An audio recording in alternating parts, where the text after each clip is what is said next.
When ancient people spoke of angels, they weren't thinking of wings and white robes. They were talking about something much stranger.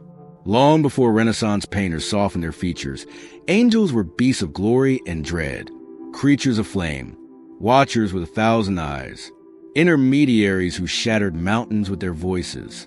In this video, we explore what different ancient religions, from Babylon to Israel, from Egypt to Persia, considered angelic, and why those beings would terrify us today. If ancient theology, divine monstrosity, and hidden truths interest you, like and subscribe now. Long before the Bible codified celestial hierarchies, ancient religions across Mesopotamia, Egypt, and Persia spoke of divine messengers. But these were not gentle spirits or accompanying guides. They were powerful, often monstrous beings. In Mesopotamia, the Lamassu guarded temple gates, winged beasts with lion bodies and human heads. They were considered protectors, but not to be approached lightly. Their presence was meant to inspire awe and fear. Egyptian religion gave us Thoth and Maat, divine messengers and cosmic balancers. Thoth, with the head of an ibis, recorded divine truth.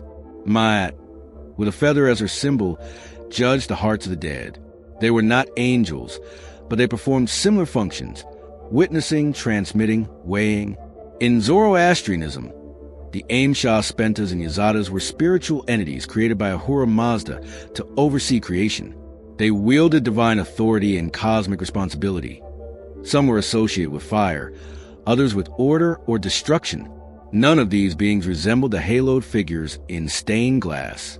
They were not there to console, but to enforce divine will, sometimes violently. These early conceptions of angels weren't designed to comfort. They were reminders that heaven watches and intervenes.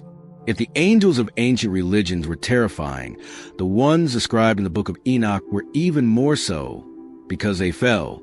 Known as the Watchers or Grigori, these angels were sent to observe humanity, but they broke the boundary between heaven and earth. They desired human women, descended to mate with them, and taught humanity forbidden knowledge. How to forge weapons, how to use sorcery, how to manipulate the natural world. Their offspring were giants, the Nephilim, creatures of immense strength and corruption. The earth cried out under their weight, and so did God. These watchers weren't demons in the classic sense. They were angels who rebelled not through war, but through intimacy and transgression. They blurred the line between divine and human, and in doing so, shattered the cosmic order. Enoch describes them with dread, radiant but twisted, ancient but guilty. They are bound beneath the mountains, awaiting final judgment. And their legacy, a ruined world, a flood, a warning, lingers. To know the Watchers is to realize that even heaven has its heretics, and that some angels are remembered not for their light, but for what they taught in the dark. Not all angels look like man. Some didn't look like anything you could describe, at least not without trembling. In the book of Ezekiel, the prophet sees visions of beings so bizarre they defy imagination. He calls them Ophanim, wheels within wheels, covered in eyes, spinning with intelligence and fire. Beside them stand cherubim, not cherubs, but multi-winged creatures with 4 faces. Lion, ox, eagle, and man. They move without turning. They rise on command. And wherever the spirit goes, they follow, not like servants, but like extensions of the divine will itself. Then there are the seraphim, burning ones. In Isaiah's vision, they cover their faces with wings, not out of fear, but because even they cannot bear the glory of the one they serve. They cry out, "Holy, holy, holy," and their voices shake the foundations of heaven. These aren't angels sent to comfort shepherds.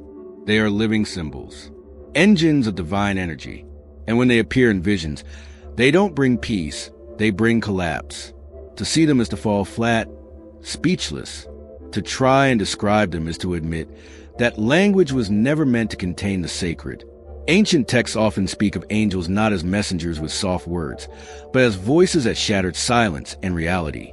In the Hebrew Bible, when angels speak, it is rarely gentle. The voice of the Lord, often delivered through angels or described in their presence, causes trembling, blindness, earthquakes. It is not heard, it is survived.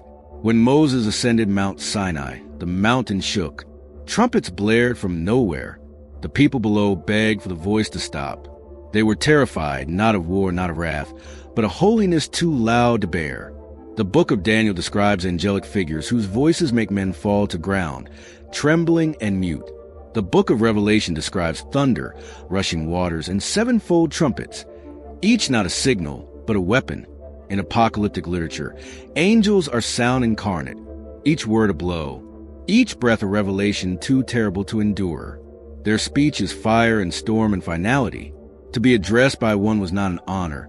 It was a rupture, a reminder that divine communication was not comfort, but consequence. Today, when most people picture angels, they imagine comfort, white robes, soft light, halos. But this image is new, and it hides something much older. During the medieval and Renaissance periods, as Christianity spread and softened in tone, the image of angels was reshaped. No longer beasts of fire and judgment, they became messengers of peace, painted with serene faces, golden curls, and childlike wings. This transformation wasn't accidental. It was theological, political, and psychological. A gentler religion needed gentler intermediaries.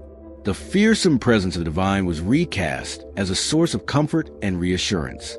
But something was lost. In trading dread for beauty, the older sense of awe, of terror in the face of holiness, faded.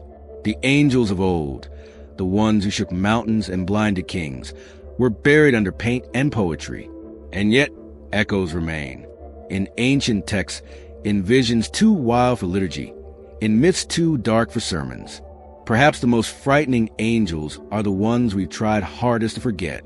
If you enjoyed this journey into the strange and sacred, don't forget to like the video, subscribe, and let us know what forgotten mystery you want us to uncover next.